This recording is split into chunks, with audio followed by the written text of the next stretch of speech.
નમસ્કાર દર્શક મિત્રો, ન્યૂઝ મળી રહ્યા છે અરવલ્લી મોડાસાથી। ગાયત્રી પરિવાર મોડાસા દ્વારા પર્યાવરણ જાગૃતિ અને પ્રકૃતિના રક્ષણ માટે વૃક્ષ કાવડ યાત્રાનું આયોજન કરવામાં આવ્યું હતું, જેમાં ગાયત્રી પરિવાર સાથે જોડાયેલા લોકો અને પ્રકૃતિ અને પર્યાવરણ પ્રેમીઓ જોડાયા હતા। આ યાત્રા અંતર્ગત એક બાજુ કાવડમાં જળ અને બીજી બાજુ છોડ મૂકીને બનાવવામાં આવેલી કાવડ લઈ સમગ્ર નગરમાં ભ્રમણ કરી નવી પેઢીને પર્યાવરણ અને પ્રકૃતિ અંગે જાગૃત કરવાનો પ્રયાસ કર્યો છે। અરવલ્લી જિલ્લા કલેક્ટર અને ડીડીઓની ઉપસ્થિતિમાં વૃક્ષ કાવડ યાત્રાને લીલી ઝંડી અપાઈ હતી અને ગાયત્રી ચેતના કેન્દ્રથી ઉમિયા માતાજી મંદિર સુધીની યાત્રા યોજાઈ હતી। ઉલ્લેખનીય છે કે જેમ જેમ શહેરો વિકસિત થતા ગયા તેમ તેમ તેની સીધી અસર પ્રકૃતિ અને પર્યાવરણ પર પડી છે। તેવા સમયમાં આ યાત્રા નવી અને જૂની પેઢી માટે જાગૃતિનું માધ્યમ બને તેવા પ્રયાસ સાથે નવતર પ્રયોગ કરવામાં આવ્યો છે। આપને જે દ્રશ્યો બતાવવામાં આવી રહ્યા છે, ગાયત્રી પરિવાર મોડાસા દ્વારા પર્યાવરણ જાગૃતિ અને પ્રકૃતિના રક્ષણ માટે વૃક્ષ કાવડ યાત્રાનું આયોજન કરવામાં આવ્યું છે, જેમાં ગાયત્રી પરિવાર સાથે જોડાયેલા લોકો અને પ્રકૃતિ અને પર્યાવરણ પ્રેમીઓ જોડાયા છે।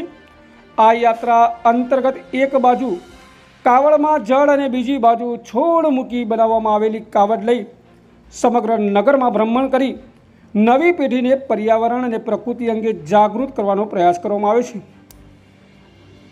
અરવલ્લી જિલ્લા કલેક્ટર અને ડીડીઓની ઉપસ્થિતિમાં વૃક્ષ કાવડ યાત્રાને લીલી ઝંડી અપાઈ છે અને ગાયત્રી ચેતના કેન્દ્રથી ઉમિયા માતાજી મંદિર સુધીની યાત્રા યોજાઈ છે। ઉલ્લેખનીય છે કે જેમ જેમ શહેરો વિકસિત થયા છે તેમ તેમ તેની સીધી અસર પ્રકૃતિ અને પર્યાવરણ પર પડી રહી છે। તેવા સમયમાં આ યાત્રા નવી અને જૂની પેઢી માટે જાગૃતિનું માધ્યમ બને તેવા પ્રયાસ સાથે નવતર પ્રયોગ કરવામાં આવ્યો છે। મોડાસાથી અમારા રિપોર્ટર રસિક પટેલ સાથે પડકાર, Aravalli news bureau office, Modasa.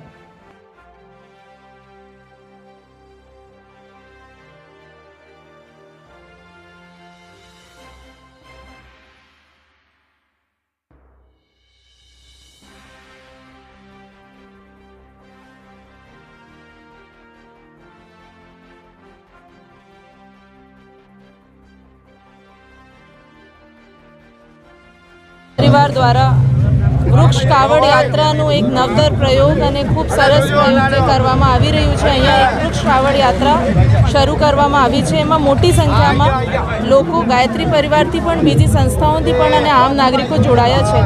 નોંધનીય છે કે ગયા વર્ષમાં ગયા અમુક સમયમાં એ લોકોએ 4000થી વધારે વૃક્ષોનું વાવેતર સાથે સાથે ઉછેર પણ કર્યું છે।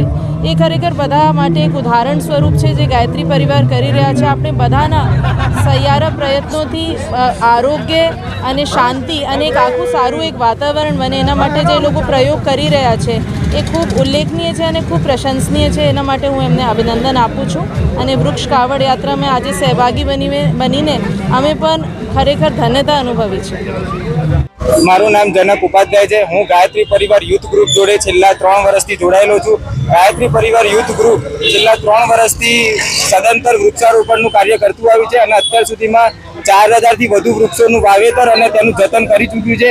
અમારો મુખ્ય ઉદ્દેશ ઝાડ એકલું વાવવાનો નથી, ઝાડને જતન કરવાનો પણ છે અને અમે પ્રકૃતિ પ્રેમી વ્યક્તિઓને અમે ખાસ જોડવા માંગીએ છીએ કે તમે અમારા સાથે જોડાઓ અને પ્રકૃતિ માટે થોડુંક પોતાનો સમય આપો અને ઝાડ ઉછેરવામાં અમારા જોડે થોડુંક મદદરૂપ થાઓ। અમે અત્યાર સુધીમાં 4500 જેટલા વૃક્ષો વાવી અને મોટા કર્યા છે।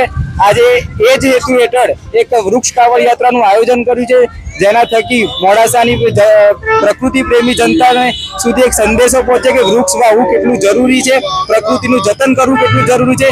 એના સંદેશા માટે જ ખાસ એક આજે વૃક્ષ કાવડ યાત્રાનું આયોજન કરવામાં આવ્યું છે। નમસ્કાર, જય ગુરુદેવ। હું સ્વાતિ કંસારા, જીપીવાયજી મોડાસાથી। હું જીપીવાયજી સાથે છેલ્લા 3 વર્ષથી જોડાયેલી છું અને જીપીવાયજી દ્વારા 4000થી પણ વધુ વૃક્ષોનું વાવેતર થયું છે। ખાલી વાવેતર જ નહીં પરંતુ એનું જતન પણ કરવામાં આવે છે।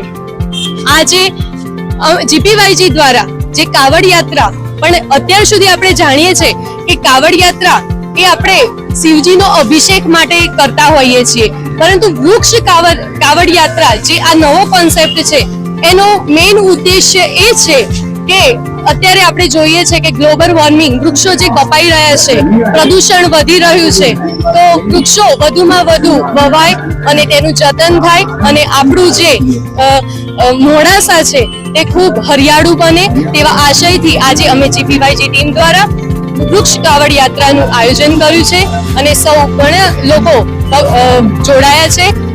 તે બદલ ખૂબ ખૂબ આભાર સૌનો.